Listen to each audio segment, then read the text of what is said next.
The opposition leader of Sri Lanka, Honorable Sajith Premadasa. I'd like to invite our special guest, Sri Lanka motorsports racer and enthusiast, Mr. Dilanta Malagambu, and the Chief Operating Officer, Avance Auto, Mr. Dinesh Dharmaratna. And also, we'd like to invite the country manager.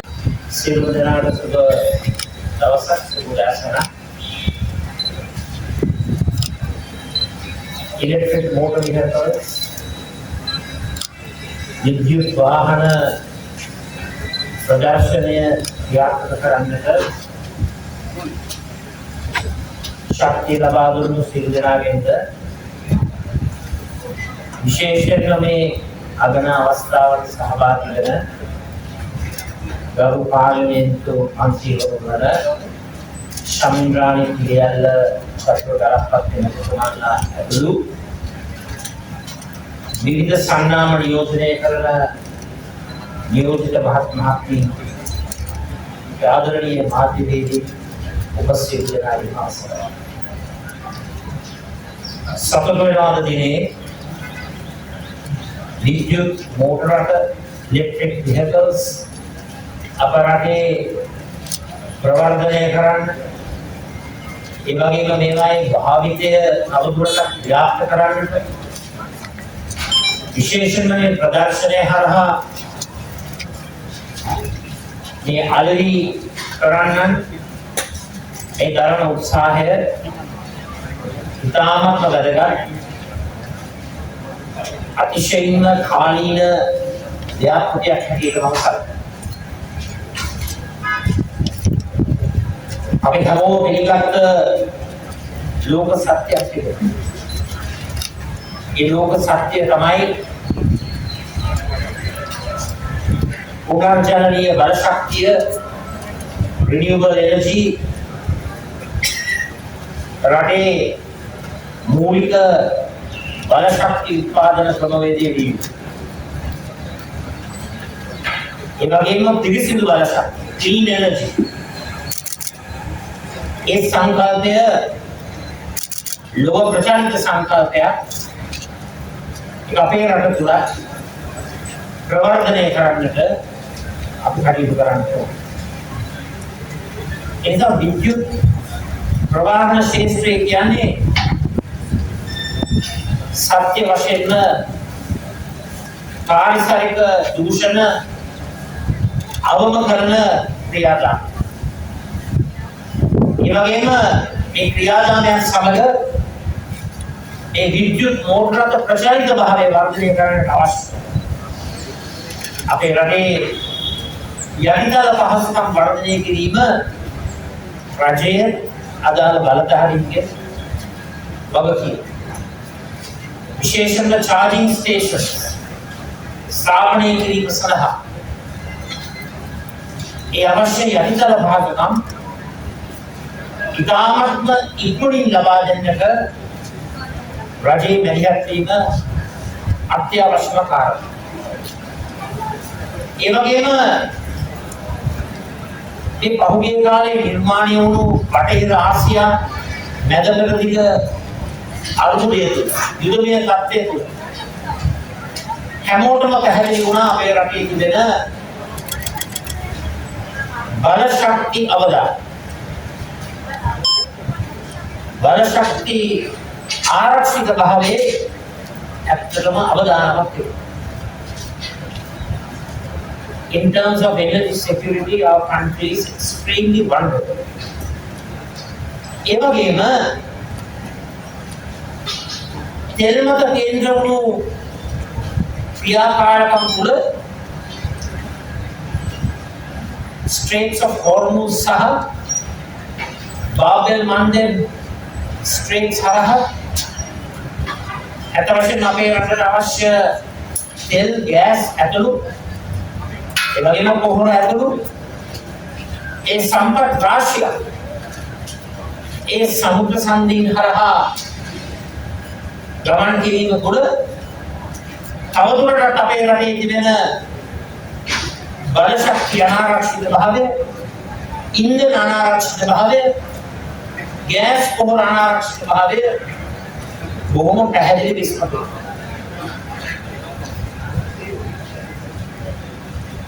විද්‍යුත් ප්‍රවාහන සේවාව ශක්තිමත් කිරීම තුළ අපිට මේ අවදානම් තත්ත්වයෙන් මදක් හෝ ඉවත් කරන්නට ඉඩකඩක් තිබෙනවා. මදක් කියන වචනයට කලින් මම කියන කැමති බොහෝ ලෙස ඒ අවදානමෙන් ඉවත් යුතු අවස්ථාව නිර්මාණය වෙනවා. ඉතින් අත් වශයෙන්ම අපි විද්‍යුත් වාහන ආනයනය කිරීමක් කරා. අපි ඊළඟ පියවරට යන්නට ඕන. ඇඟලුම් සම්හල් 200ට හා සමාන විද්‍යුත් වාහන කර්මාන්තශාලා පද්ධතිය අපේ රටේ ස්ථාපනය කරා. විශේෂයෙන්ම ඒ වාහන නිෂ්පාදනයට ලක් කරන්න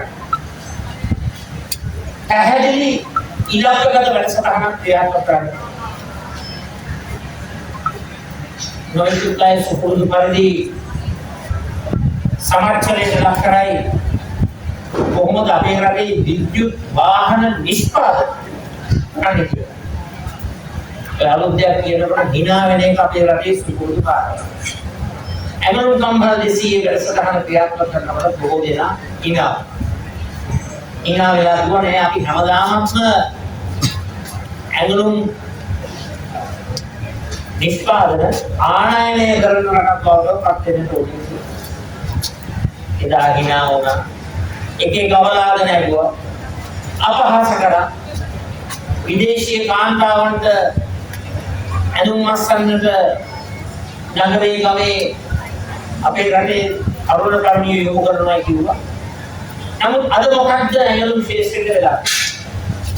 අපේ රටට විදේශ විනිමය ලබා දෙන ප්‍රධානතම ප්‍රවාහයන් වලින් එකක් බවට පත් වෙලා. ඒ නිසා අත් වශයෙන්ම ඉලෙක්ට්‍රොනික වාහන සමාවෙන්න ඉලෙක්ට්‍රික් වාහන විද්‍යුත් වාහන ඒ භාවිතය ප්‍රචලිත කිරීම පමණක් නොවේ. ඒ ආනයනය කිරීම පමණක් නොවේ.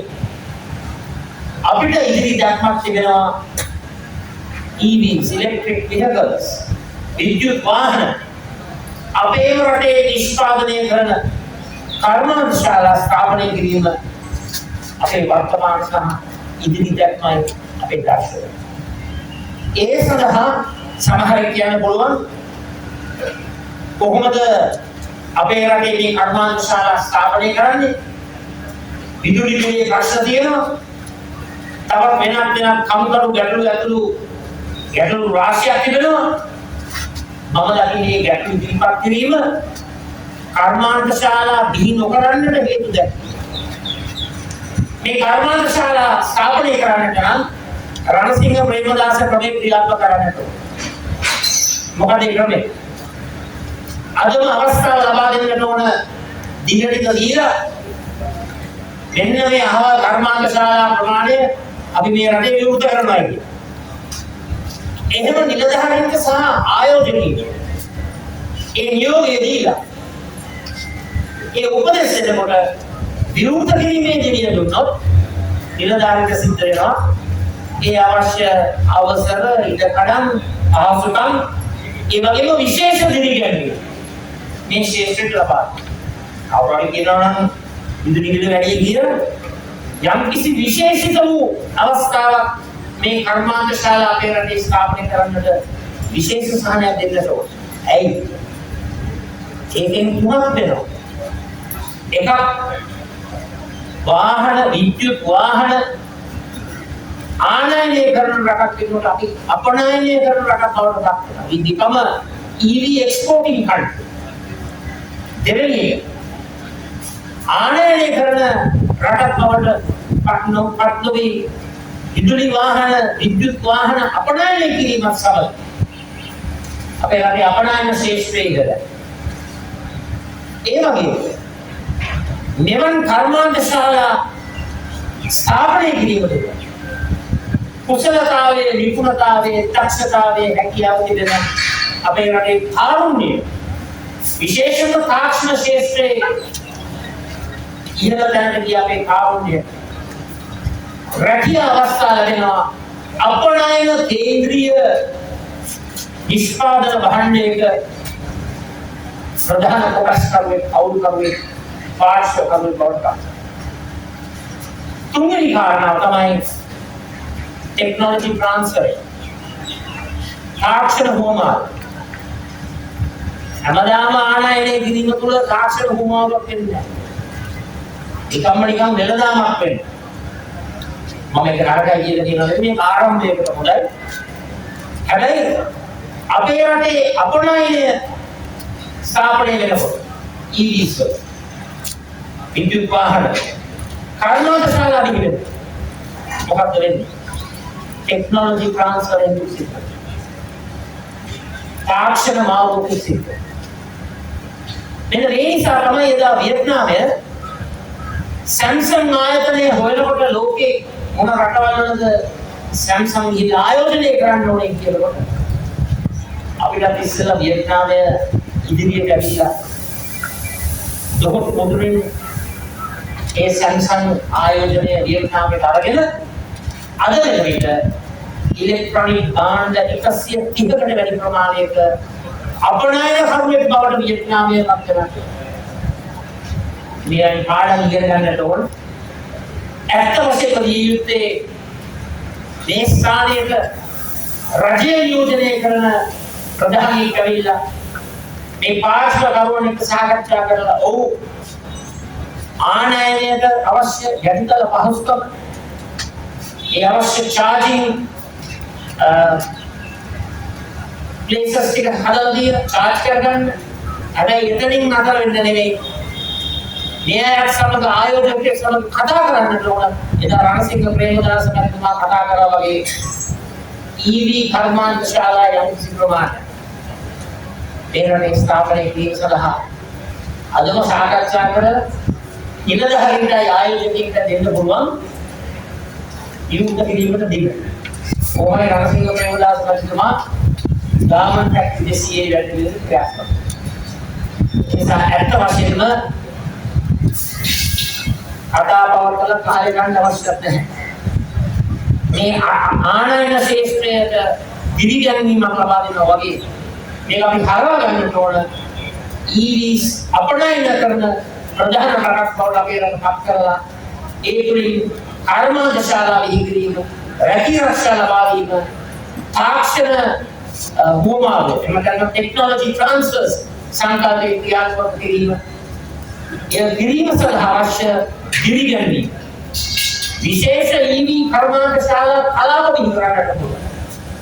ඒවට විදුලිය යටිතල පහසුකම් ලබා දීමේ විශේෂිත උත්සාහ ලබා දෙන්න පුළුවන්. ඇලුම් කම්හල් 200 වැඩසටහන ක්‍රියාත්මක කරනකොට බදු සහන දුන්නා. තවත් විවිධ සහන දුන්නා. ආයෝජකින්ට රෙක්තාපට් එකක් රතු පළසක් දෙලා රටේ ජනාධිපතිවරයා හැම සතියකම ආයෝජකයෝ රජයේ නිලධාරීන් සමග පැය භාගයක් ගත කරේ. මොනවද පැය භාගයක් කිව්වේ? දුන්නා සතිපතාම කර්මාන්තශාලා විවෘත කිරීමේ දින. රටේ ජනාධිපතිවරයා විවෘත කිරීමේ දින දුන්නාම මොකක්ද ආයෝජකයයි නිලධාරියයි කරන්නේ? ඉලක්කේ කරා යන්නට කාලවකවානු සහිත මාර්ගසිකීමක් හදලා ටයිම් ටාගට් බෝඩ් එකක් කරා. එතකොට මේ ඉලෙක්ට්‍රික් වාහන කර්මාන්තශාලා සිහින අපේ රටේ සත්‍ය යථාර්ථයක් සදාවකවට පත් කරගන්න පුළුවන්. So I would like to congratulate all of the stakeholders and partners who promoted this exhibition. If I am to summarize my sentiments, in order to popularize and propagate electric vehicles, it is utterly important that we set up the requisite infrastructure. For example, initially at least, the charging stations that are absolutely important make these ventures a success. But I would like to take a step forward, be more forward thinking and visionary. We should not merely encourage imports. Our thoughts and visions are articulated and formulated to promote export of EVs, production of EVs, the technology transfers that Sri Lanka can achieve, the employment that is created. We should address this subject matter through such a vantage point. That is our vision, that is our focus, and we would like to give an assurance that in an SJB Alliance administration, we will not only facilitate and support the popularization of electric vehicles in our country, we would also promote the setting up of factories that would produce EVs, provide the requisite inducements and support facilities, and government intervention to ensure that these factories are set up, that the products are exported, that large numbers of technologically empowered youth will be employed, and also the technology transfer will also take place. ඒ වගේම මම තව එක ඉල්ලුමක් කරන්න කැමතියි. මේ විද්‍යුත් වාහන අපිට පේන වාහන ඉතාමත් වැදගත්.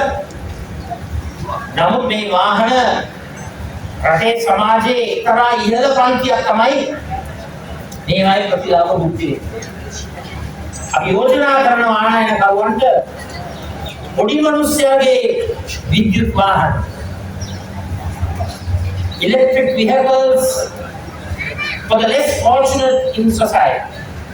සමාජයේ අමාරුවෙන් ජීවත් කරන ඒ ජනතාව මේ පාරිභෝගික අයිතිය විද්‍යුත් වාහනයක අයිතියක් ලබා ගැනීමේ අවස්ථාව, affordability, දරාගත හැකි මුදලකට මේ ලබා ගන්නට යම්කිසි වැඩපිළිවෙලක් පොඩි මිනිස්සයාගේ විද්‍යුත් වාහන වලට මුදල් ලබා දෙන්නට කටයුතු කරන්නේ කියලා මේක ආනයනකරුවන්ට ප්‍රකාශ කරමින් නියත වශයෙන්ම සමගි ජන බලවේගය සමගි ජන සන්ධාන රජයක උදේ ආනයන වලට සහයෝගය ලබා දීම පමණක් නොවේ, රණසිංහ ප්‍රේමදාස යුගයේ ඇඟලුම් කම්හල් 200 වැනි ඒ කර්මාන්තකරණයට මුදුළු ඒ එවැනි ව්‍යාපෘති ඉලෙක්ට්‍රොනික වාහන, විද්‍යුත් වාහන අපේ රටේ නිෂ්පාදනය කරන්නට, ඒ නිෂ්පාදනය අපනයනය කරන්නට, ඒ වගේම අපේ රටේ උගත් බුද්ධිමත් කාරුණ්‍යයට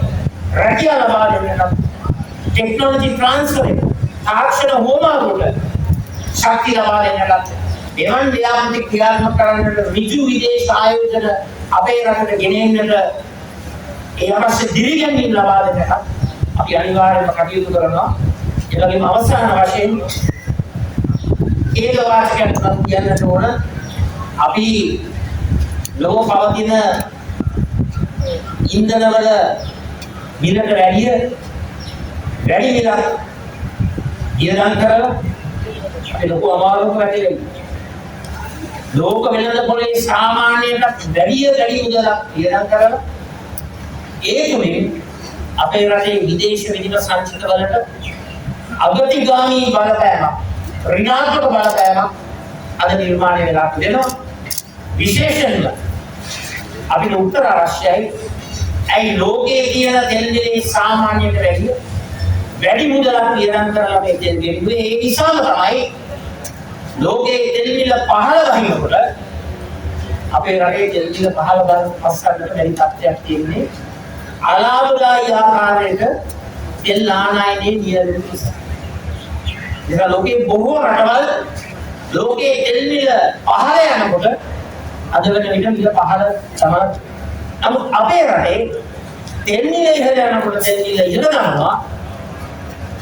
ජාත්‍යන්තරව තෙල් මිල පහළ යනකොට අර ඉහළ දැම්ම මිල එලෙසම තියෙනවා. අපි ඒක දකිනවා අපේ රටේ ජනතාවට ආයෝගික ප්‍රචාර කරන බරපතල අසාධාරණයක් ඇටියට ඉක්මනින්ම මේ වරද මේ අඩුපාඩුව මේ විෂමතාවයේ ඌනතාවය නිවැරදි වේවා කියලා ප්‍රාර්ථනා කරනවා. නැවත නැවතත් මේ ඉලෙක්ට්‍රික් වෙහිකල්ස් මෝටර රථ ප්‍රදර්ශනය ඉලෙක්ට්‍රික පිළිබඳව අපේ ස්තුතිය සහ ප්‍රණාමය සිදු කරමින් අද මම මේ ස්ථානයේ කැමති මගේ සහෝදර තරුණ පාර්ලිමේන්තු මන්ත්‍රීවරු දෙපළක් සමග චතුර ගාපත්ති චමින්ද්‍රානි කිරියල්ල යන ගරු මන්ත්‍රීතුමාලා මන්ත්‍රීතුමා සමග එයින් අපි අදහස් කරන්නේ අද මේ ක්‍රියාවට අපි පක්ෂයක් ඇති විපක්ෂයක් ඇතිද ලබා දෙන වටිනාකම ලබා දෙන අගය නිසා අපි අනිවාර්යයෙන්ම කියන දේ කරනවා කරන දේ කියනවා සියලු දෙනාටම තෙරුවන් සරණයි වණක්කම් අස්ලාම අලයිකුම් In thank you very much to our very own opposition leader of Sri Lanka, Honorable Sanjay Premadasa, and thank you very much for this wonderful occasion. It was no solution that I got to know. Sri Lanka, Saudi Arabia, Monday, I'll be meeting with the Samagri.